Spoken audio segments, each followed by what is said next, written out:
ఇవాల్టి ఉమ్మడి ఖమ్మం జిల్లా వార్తలు గమనిస్తే ఖమ్మం జిల్లాలో సంచలనం సృష్టించినటువంటి నేలకొండపల్లి వృద్ధ దంపతుల కేసును పోలీసులు ఛేదించారు. 8 మంది నిందితులను అరెస్ట్ చేసి మీడియా ముందు ప్రవేశపెట్టారు. డబ్బు కోసమే ఈ ముఠా హత్యకు పాల్పడుతున్నట్టుగా ఖమ్మం సిపి సునీల్ దత్ ప్రకటించారు. A1 షేక్ సమీర్తో పాటు మొత్తం 8 మందిని అదుపులోకి తీసుకున్నట్టు పోలీసులు ప్రకటించారు. కేవలం 15 రోజుల కాలంలోనే 45 మందికి పైగా పోలీసులు అవిశ్రాంతం శ్రమించి ఈ కేసును ఛేదించినట్లు సిపి ప్రకటించారు. డబ్బు కోసం అత్యంత క్రూరమైనటువంటి హత్యలు చేసినటువంటి వీరి మీద గతంలో కేసులున్నాయని, ఖమ్మం, సూర్యాపేట, కోదాడ ప్రాంతాలలో అనేక దొంగతనాలకు వీరు పాల్పడినట్టు చెప్పారు. అట్లాగే అపరిచితులకు ఇల్లు అద్దెకి ఇవ్వద్దని, ఎవరికైనా ఇల్లు అద్దెకిచ్చినట్లయితే కనుక పూర్తి ఆధారాలు తీసుకొని ప్రజలు అద్దెకి ఇవ్వాల్సి ఉంటుందని చెప్పారు. ఇట్లాంటి దొంగల పట్ల ప్రజలు అప్రమత్తంగా ఉండి ఎప్పటికప్పుడు పోలీసులకు సమాచారం అని చెప్పారు. ఈ హత్య కేసును కేవలం 15 రోజులు ఛేదించినటువంటి పోలీసులను సునీల్ దత్ అభినందించారు.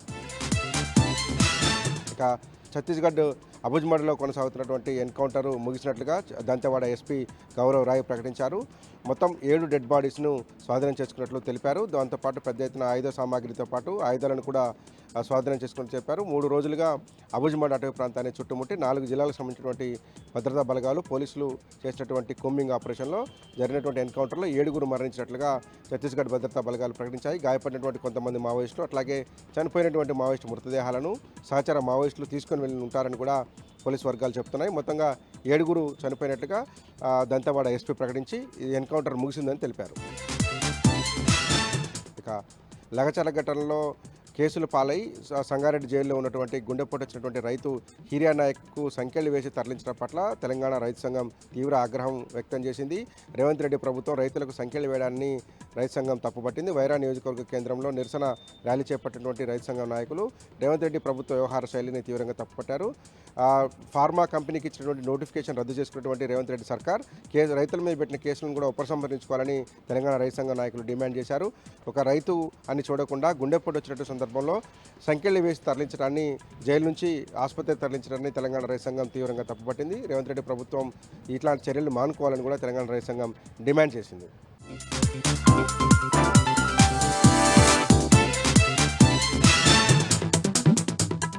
ఇక సూర్యాపేట జిల్లా వార్తలు చూస్తే సూర్యాపేట జిల్లా వ్యాప్తంగా ఈరోజు మెప్మా ఆర్పీలను ఎక్కడికక్కడ అడ్డుకొని అరెస్ట్ చేశారు. ఈరోజు హైదరాబాద్లో ధర్నాకు పిలిపించిన నేపథ్యంలో పోలీసులు ఎక్కడికక్కడ హైదరాబాద్ టు విజయవాడ జాతీయ రహదారిపైన బారికేడ్స్ ఏర్పాటు చేసి ఎక్కడికక్కడ కూడా ఆర్పీలను అడ్డుకొని ఆయా పోలీస్ స్టేషన్ తరలించారు.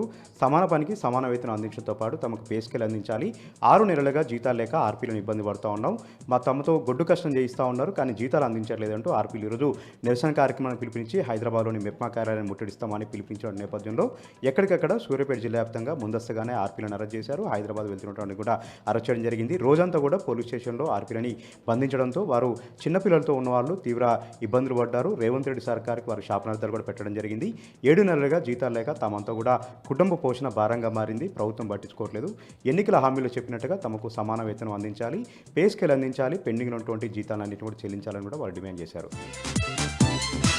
ఇక మరొక వార్త విషయానికి వస్తే సూర్యాపేట జిల్లా కేంద్రంలో గిరిజన సంఘాలు, బీఆర్ఎస్ పార్టీ నాయకులు ఆందోళన కార్యక్రమం దిగారు. నిన్న లగచర్లలో అరెస్ట్ అయినటువంటి రైతులకు బేడీలు వేసి ఆసుపత్రి చుట్టూ చెప్పి వారిని వేధించడం, గుండె నొప్పి వస్తుందంటే కూడా మానవత్వం లేకుండా పోలీసులు వ్యవహరించిన తీరు పట్ల వాళ్ళు ఆగ్రహం వ్యక్తం చేయడం జరిగింది. రేవంత్ రెడ్డి సర్కార్ గిరిజనుల పట్ల కక్షపూరితంగా వ్యవహరిస్తూ ఉంది, రేవంత్ రెడ్డి గిరిజనులను వేధిస్తూ ఉన్నాడు, బలవంతంగా భూములు లాక్కుంటూ అరెస్ట్ అయిన వారిపైన కూడా మానవత్వం లేకుండా కర్కశత్వంగా వాళ్ళ చేతులకు బేడీ వేసి ఒక ఉగ్రవాదులను హ్యాండిల్ చేసినట్టుగా రైతుల్ని హ్యాండిల్ చేస్తూ రైతుల్ని గిరిజనులు అవమానిస్తున్నారని కూడా గిరిజన సంఘాల నేతలు, బీఆర్ఎస్ పార్టీ నాయకులు ఒక్కసారిగా ధర్నాకు దిగారు. సీఎం రేవంత్ రెడ్డి దిష్టిబొమ్మ దగ్ధం చేశారు.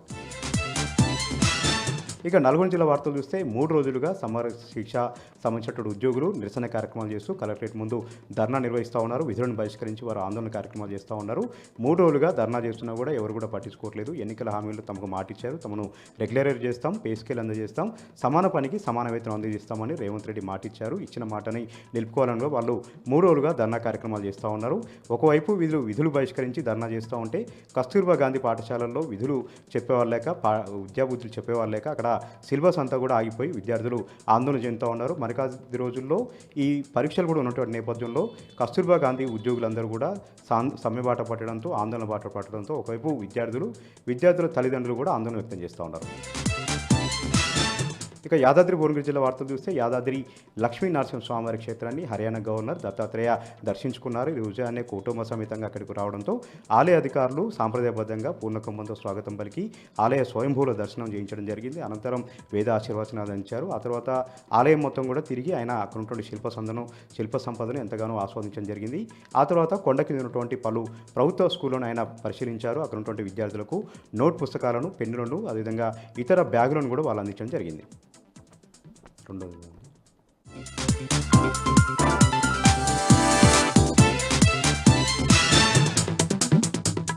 ఈరోజు నాగర్ కర్నూలు జిల్లా ప్రధాన వార్తలు చూసినట్టయితే నాగర్ కర్నూలు జిల్లా కేంద్రంలోని పాత కలెక్టరేట్ ముందు ఎస్ఎస్ఏ ఉద్యోగులు నిరవధిక సమ్మె 4వ రోజుకు చేరింది. దీనితో వాళ్ళు వినూత్న నిరసనకు దిగినటువంటి పరిస్థితి కనిపించింది.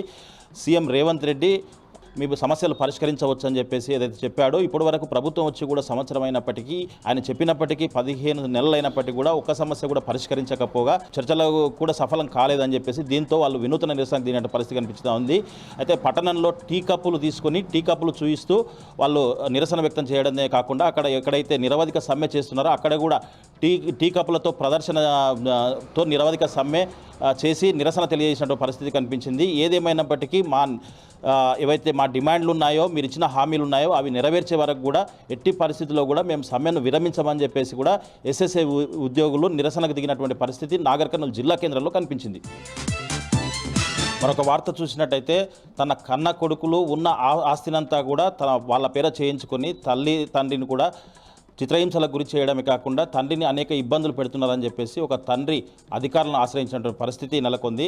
నాగర్ కర్నూలు జిల్లా కోడేరు మండలం నర్సాయపల్లికి చెందినటువంటి బొడ్డుపల్లి ఉషన్న అనే వ్యక్తి తన భార్య పేరు మీద తన పేరు ఉన్నటువంటి 23 ఎకరాల భూమి తన 3 కొడుకులకు పేర చేయగా అప్పటి నుంచి కూడా చాలా చిత్రహింసలు పెట్టడంతో తన భార్య నారమ్మ చనిపోయిందని చెప్పేసి ప్రస్తుతము తనకు చిత్రహింసలు పెడుతున్నారని చెప్పేసి కలెక్టర్ బదావత్ సంతోష్తో పాటు ఆర్డీఓ కూడా అతను వినతి పత్రం ఇవ్వడమే కాకుండా కన్నీటి పర్వంతమైనటువంటి పరిస్థితి కనిపించింది.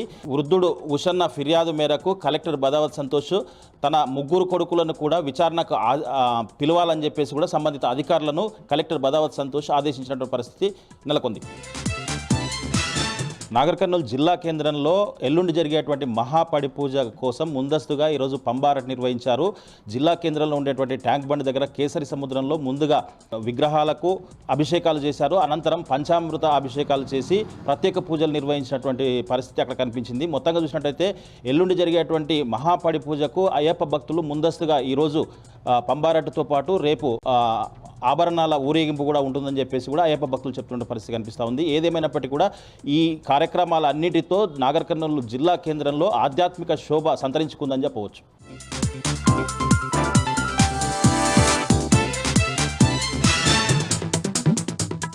జగిత్యాల జిల్లా నుంచి ఇవాళ ప్రధాన వార్తలు ఒకసారి పరిశీలిస్తే జగిత్యాల జిల్లా కేంద్రంలో ఉన్న ప్రధాన ఆసుపత్రిలో ఇవాళ ఉదయము సిబ్బంది అలాగే స్టాఫ్ నర్సులు డ్యాన్సులు చేయడం కలకలం రేపుతోంది. ఎందుకంటే ఆసుపత్రిలోనే వందలాది మంది రోగులు ఇన్పేషెంట్లు ఉన్నటువంటి నేపథ్యంలో అక్కడ వారు సౌండ్స్ని వినియోగిస్తూ క్రిస్మస్ సందర్భంగా వారు నృత్యాలు అలాగే కోలాటలు కూడా చేశారు. దీన్ని సీరియస్గా తీసుకున్నటువంటి ఎవరైతే పేషెంట్లు వాళ్ళ బంధువులు ఉన్నారో అదనపు కలెక్టర్లకు ఫిర్యాదు చేశారు. దీంతో హుటాహుటిన చేరుకున్న అదనపు కలెక్టర్ అప్పటికప్పుడు విచారణ జరిపి ఖచ్చితంగా ఎవరైతే ఇలాంటి చర్యలకు పాల్పడ్డారో వారందరిపైన కఠిన చర్యలు తీసుకోవాలని, విచారణ పేరుతో కాలయాపన చేయకుండా తక్షణమే చర్యలు తీసుకోవాలని మెమోలు జారీ చేయాలని సందర్భంగా అదనపు కలెక్టర్ సూచించారు. మొత్తంగా జిల్లా ప్రధాన ఆసుపత్రిలో ఈ విధంగా డ్యాన్సులు చేయడం అయితే ఇటు కలకలం రేపుతోంది.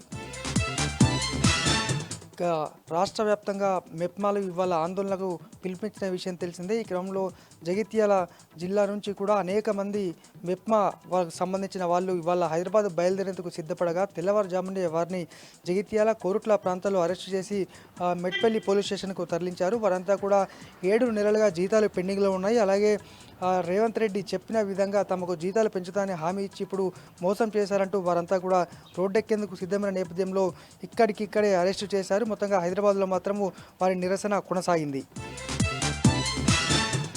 మరొక వార్త, 4 రోజుల క్రితము జగిత్యాల రూరల్ మండలం మోత గ్రామంలో ఇరు వర్గాలు దాడులకు పాల్పడ్డాయి పరస్పరము భూ తగాదాలతో. ఈ క్రమంలో నిన్న సాయంత్రము బాధితులు ఎవరైతే గాయపడ్డ వారు ఉన్నారో వారంతా కూడా నిన్న ఎంఆర్ఓ కార్యాలయానికి చేరుకొని గాయాలతో ఉన్నప్పటికీ కూడా ఎంఆర్ఓ కార్యాలయానికి చేరుకొని అక్కడ ఎంఆర్ఓకు ఫిర్యాదు చేశారు. ఎందుకంటే తమ భూమికి సంబంధించి గుంటన్నర భూమిని అరగుంటగా మార్చారు. ఇక్కడ అదే స్టాఫ్గా ఉన్నటువంటి వారే ఫోర్జరీ చేశారు, ఖచ్చితమైన చర్యలు తీసుకోవాలి ఈ సందర్భంగా ఈ బాధిత వర్గం అయితే ఆరోపించింది. మొత్తానికి ఉన్నతాధికారులు అయితే దీనిపైన విచారణ జరుపుతున్నారు. మరి నిందితులు ఎవరు అనేది మాత్రం ఇప్పుడు తెలియాల్సి ఉంది. ఇవి జిల్లా వ్యాప్తంగా ఉన్న ప్రధాన వార్తలు. ఆదిలాబాద్ జిల్లా వార్తల విషయానికి వస్తే ఉమ్మడి ఆదిలాబాద్ జిల్లాలో రోజురోజుకు చలి తీవ్రత పెరుగుతున్నది. రాష్ట్రంలోనే అత్యధిక కనిష్ట ఉష్ణోగ్రతలు ఆదిలాబాద్ జిల్లాలో నమోదవుతున్నాయి. ఈరోజు 7 డిగ్రీల కనిష్ట ఉష్ణోగ్రత జిల్లాలో నమోదైంది. చలి తీవ్రత కారణంగా ముఖ్యంగా వృద్ధులతో పాటు పిల్లలు తీవ్ర ఇబ్బందులు ఎదుర్కొంటున్నారు. ఉదయం 8 గంటలైతే కానీ సూర్యుడి జాడ కనిపించిన పరిస్థితి ఏర్పడింది. సాయంత్రం 7 గంటల తర్వాత జనం ఇళ్లలోకి రావడానికి జంకుతున్నారు. దీంతో రోడ్లన్నీ నిర్మానుష్యంగా మారుతున్నాయి. ఉదయం సమయంలో వాకింగ్ చేసే వ్యక్తులు కానీ, అలాగే పారిశుద్ధ కార్మికులు, ఆర్టీసీలో పనిచేసే డ్రైవర్లు, కండక్టర్లు చలి కారణంగా తీవ్ర ఇబ్బందులు ఎదుర్కొంటున్నారు. మరోవైపు జాతీయ రహదారిపై పొగమంచు కారణంగా వాహన రాకపోకలకు తీవ్ర ఇబ్బందులు ఏర్పడుతున్నాయి. ఇక మరో వార్త విషయానికి వస్తే తమను రెగ్యులరైజ్ చేయాలని, అలాగే తమకు వేతనాలు పెంచాలని డిమాండ్ చేస్తూ సమ్మె చేపట్టిన సమగ్ర శిక్ష ఉద్యోగుల సమ్మె నేటికి 4వ రోజు చేరుకుంది. ఈరోజు జిల్లా కలెక్టర్ కార్యాలయం ఎదుట వినూత్న రీతిలో నిరసన వ్యక్తం చేశారు. చెవులో పూలు పెట్టుకొని తమ నిరసన వ్యక్తం చేశారు. ప్రభుత్వం తమను రెగ్యులర్ చేస్తామని, అలాగే తమకు వేతనాలు పెంచుతామని చెప్పి హామీ నిలబెట్టలేకపోయిందని, తమ చెవిలో పూలు పెట్టిందని ఈ సందర్భంగా ఉద్యోగులు ఆందోళన వ్యక్తం చేశారు. సమగ్ర శిక్ష ఉద్యోగులు చేస్తున్న సమ్మెకు ఇప్పటికే బీఆర్ఎస్ పార్టీ పక్షాన బీఆర్ఎస్ పార్టీ జిల్లా అధ్యక్షుడు మాజీ మంత్రి జోగురామన్న సంపూర్ణ మద్దతు తెలపగా ఈరోజు ఉపాధ్యాయ సంఘాలు కూడా తమ సంపూర్ణ మద్దతు తెలియజేశాయి. ఇప్పటికైనా ప్రభుత్వం వెంటనే స్పందించి తమను రెగ్యులర్ చేయాలని, తమ వేతనాలను పెంచాలని సమగ్ర శిక్ష ఉద్యోగులు డిమాండ్ చేశారు. ఇక నిర్మల్ జిల్లా వార్తల విషయానికి వస్తే గత 4 రోజులుగా సమ్మె చేస్తున్న సమగ్ర శిక్ష ఉద్యోగులు రోజుకో రీతిలో తమ నిరసన వ్యక్తం చేస్తున్నారు. ఈరోజు నిర్మల్ ఆర్డీఓ కార్యాలయం ఎదుట జాతీయ రహదారిపై బైఠాయించి రోడ్డుపైనే టీ తయారు చేసి సీఎం రేవంత్ రెడ్డి విగ్రహానికి టీ తాగిపించి తమ నిరసన వ్యక్తం చేశారు. ఎన్నికల సమయంలో టీ తాగే సమయంలోనే తమ సమస్యను పరిష్కరిస్తామని హామీ ఇచ్చిన సీఎం రేవంత్ రెడ్డి గత సంవత్సరం కాలం కూడా కాలయాపన చేస్తూ తమను పట్టించుకోవడం లేదని, తమ రెగ్యులర్ చేయాలని, అలాగే తమ వేతనాలు పెంచాలని తమ డిమాండ్ చేస్తూ గత 4 రోజులుగా సమ్మె చేస్తున్న ప్రభుత్వం నుంచి ఇప్పటికి కూడా ఎలాంటి ప్రకటన రాలేదని, తమ ఆందోళనను మరింత ఉధృతం చేస్తామని, ఇప్పటికైనా ప్రభుత్వం వెంటనే తమను రెగ్యులర్ చేయాలని, అలాగే తమ వేతనాలు పెంచాలని ఈ సందర్భంగా సమగ్ర శిక్ష ఉద్యోగులు డిమాండ్ చేశారు.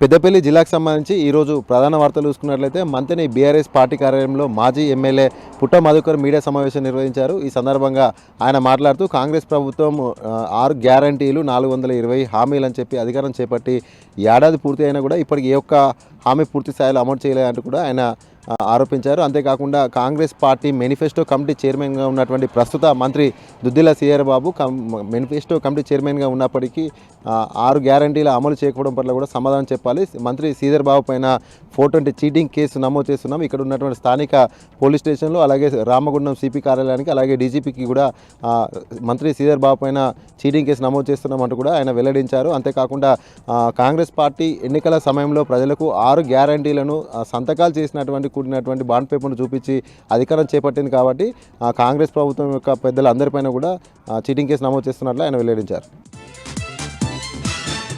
అలాగే మరొక ప్రధాన వార్త చూసుకున్నట్లయితే పెద్దపల్లి మండలం రావుపూర్ గ్రామంలో ఉన్నటువంటి ఎంఎన్టీ బ్రిక్ ఇండస్ట్రీలో ఇతర రాష్ట్రాల నుండి వచ్చినటువంటి వలస కూలీలు, ఒరిస్సా రాష్ట్రానికి చెందినటువంటి కూలీలు వారి యొక్క పిల్లలు చదువుకునే విధంగా వర్క్ సైట్ స్కూల్ని రామగుండం సిపి శ్రీనివాసులు ఈరోజు ప్రారంభించడం జరిగింది. ఈ సందర్భంగా రామగుండం సిపి శ్రీనివాసులు మాట్లాడుతూ కూలీల పిల్లలు మళ్ళీ పనిలోకి వెళ్లకుండా మంచిగా చదువుకోవాలంటూ కూడా 5వ తరగతి వరకు కూడా ఇక్కడే వర్క్ సైట్ స్కూల్ని ప్రారంభించినట్లు ఆయన వెల్లడించారు. అంతేకాకుండా వలస కూలీలకు కావాల్సినటువంటి అన్ని రకాల సదుపాయాలు యాజమాన్యం కల్పించే విధంగా తగు నిఘా అయితే పోలీస్ వ్యవస్థ నుండి ఉంటుంది అంటూ కూడా ఆయన వెల్లడించారు. అలాగే మరొక ప్రధాన వార్త చూసుకున్నట్లయితే రామగుండం పోలీస్ కమిషనరేట్ పరిధి పెద్దపల్లి సబ్ డివిజన్లో ఉన్నటువంటి రౌడీ షీటర్లకు పెద్దపల్లి స్వరూప గార్డెన్స్లో సిపి శ్రీనివాసుల ఆధ్వర్యంలో వారి రౌడీ షీటర్లకు వారి యొక్క తల్లిదండ్రుల సమక్షంలో కౌన్సిలింగ్ ఇవ్వడం జరిగింది. ఈ సందర్భంగా సుమారు 300 పైచిలకు రౌడీలకు సిపి కౌన్సిలింగ్ ఇచ్చారు. ఈ సందర్భంగా రామగుండం సిపి శ్రీనివాసులు మాట్లాడుతూ రౌడీ షీటర్లంతా కూడా సత్ప్రవర్తనతో మళ్ళీ సమాజంలో మంచిగా నడుచుకోవాలంటూ కూడా ఆయన సూచించారు. లేని పక్షంలో మరలా కనుక క్రైమ్లోకి వెళ్తే కఠినమైన చర్యలు ఉంటాయి. పీడీ యాక్ట్లతో పాటు అనేక చట్టపరంగా అన్ని రకాల చర్యలు తీసుకుంటామంటూ కూడా హెచ్చరించారు. ఎవరైతే సత్ప్రవర్తనతో మెలుగుతారో వారిపైన పోలీసుల యొక్క నిఘా ఉంటుంది. వారిని కొన్ని నెలల పాటు కూడా వారి యొక్క కదలికలపైన నిఘా ఉంటుంది. వారు సత్ప్రవర్తనతో ఉన్నట్లయితే వారిపైన ఉన్నటువంటి రౌడీ షీటర్లను తొలగించడం జరుగుతుందంటూ కూడా ఆయన వెల్లడించారు.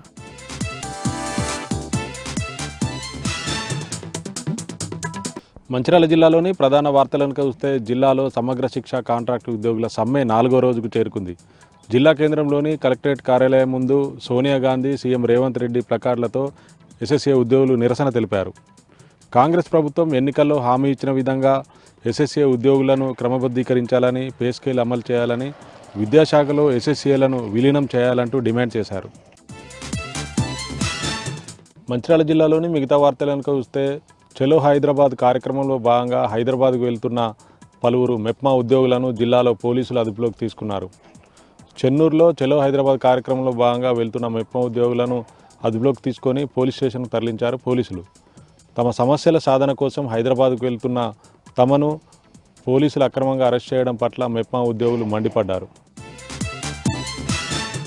మంచిర్యాల జిల్లా జన్నారం అటవీశాఖ డివిజన్ కార్యాలయంలో ఫర్నిచర్ను జప్తు చేశారు లేబర్ కోర్టు అధికారులు. జన్నారం అటవీశాఖ కార్యాలయంలో గతంలో కాంట్రాక్ట్ ఉద్యోగిగా పనిచేసిన తనను అకారణంగా తొలగించి జీతం ఇవ్వనందుకు గోదావరికని లేబర్ కోర్టును ఆశ్రయించారు లింగన్న అనే వ్యక్తి. కోర్టు ఆదేశాలతో జన్నారం అటవీశాఖ కార్యాలయంలో 10 లక్షల రూపాయల విలువ గల ఫర్నిచర్ను జప్తు చేసి లేబర్ కోర్టుకు తరలించారు అధికారులు. కొమ్రంభీమాసాబాద్ జిల్లా ప్రధాన వార్తలను చూస్తే జిల్లాలో సమగ్ర శిక్ష కాంట్రాక్ట్ ఉద్యోగుల సమ్మె 4వ రోజుకు చేరుకుంది. జిల్లా కేంద్రంలోని కలెక్టరేట్ కార్యాలయం వద్ద తమ సమస్యలు పరిష్కరించాలంటూ మోకాళ్లపై నిరసన తెలిపారు సమగ్ర శిక్ష కాంట్రాక్ట్ ఉద్యోగులు. కాంగ్రెస్ ప్రభుత్వం ఎన్నికల్లో హామీ ఇచ్చిన విధంగా తమ ఉద్యోగాలను క్రమబద్ధీకరించాలని, పే స్కేల్ అమలు చేయాలని, విద్యాశాఖలో సమగ్ర శిక్ష కాంట్రాక్ట్ ఉద్యోగులను విలీనం చేయాలంటూ డిమాండ్ చేశారు.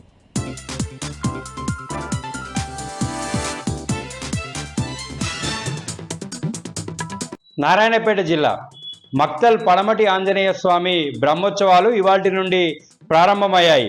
వారం రోజుల పాటు జరగనున్న ఈ ఉత్సవాల్లో 15వ తేదీ రథోత్సవం జరగనుంది.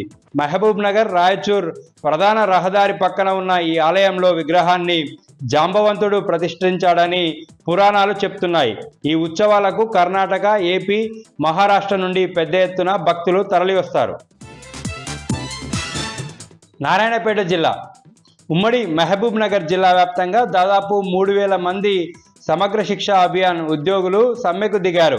4వ రోజు ఉద్యోగుల సమ్మె కొనసాగుతుంది. నారాయణపేట జిల్లా కేంద్రం మున్సిపల్ పార్కు వద్ద ఉద్యోగులు ధర్నాకు దిగారు.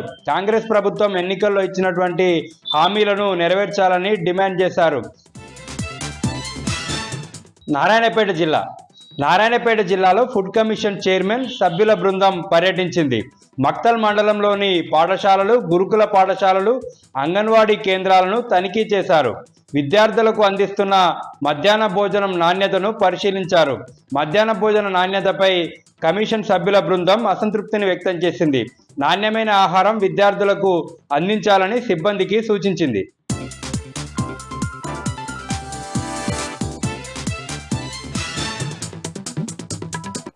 ఉమ్మడి వరంగల్ జిల్లా ప్రధాన వార్తలను పరిశీలించినట్లయితే వరంగల్ జిల్లా రాయపర్తి మండలం వెంకటేశ్వరపల్లి గ్రామంలో గుప్త నిధుల కోసం గుర్తు తెలియని వ్యక్తులు తవ్వకాలు జరిపినట్లుగా తెలుస్తూ ఉంది. బుధవారం అర్ధరాత్రి ఈ ఘటన జరిగినట్లుగా మనకు తెలుస్తూ ఉంది. ముఖ్యంగా అక్కడ ఉన్నటువంటి పురాతన శివాలయం సమీపంలోని పంట పొలాల్లో 8 అడుగుల గొయ్యి తీసి అక్కడ పూజలు చేసినట్లుగా తెలుస్తూ ఉంది. ఆ గ్రామస్తులంతా కూడా భయాందోళనలో మునిపోయిన పరిస్థితి కనిపిస్తూ ఉంది. పోలీసులు ఘటనా స్థలానికి చేరుకొని ఆనవాళ్లను సేకరించి విచారణ జరుపుతూ ఉన్నారు.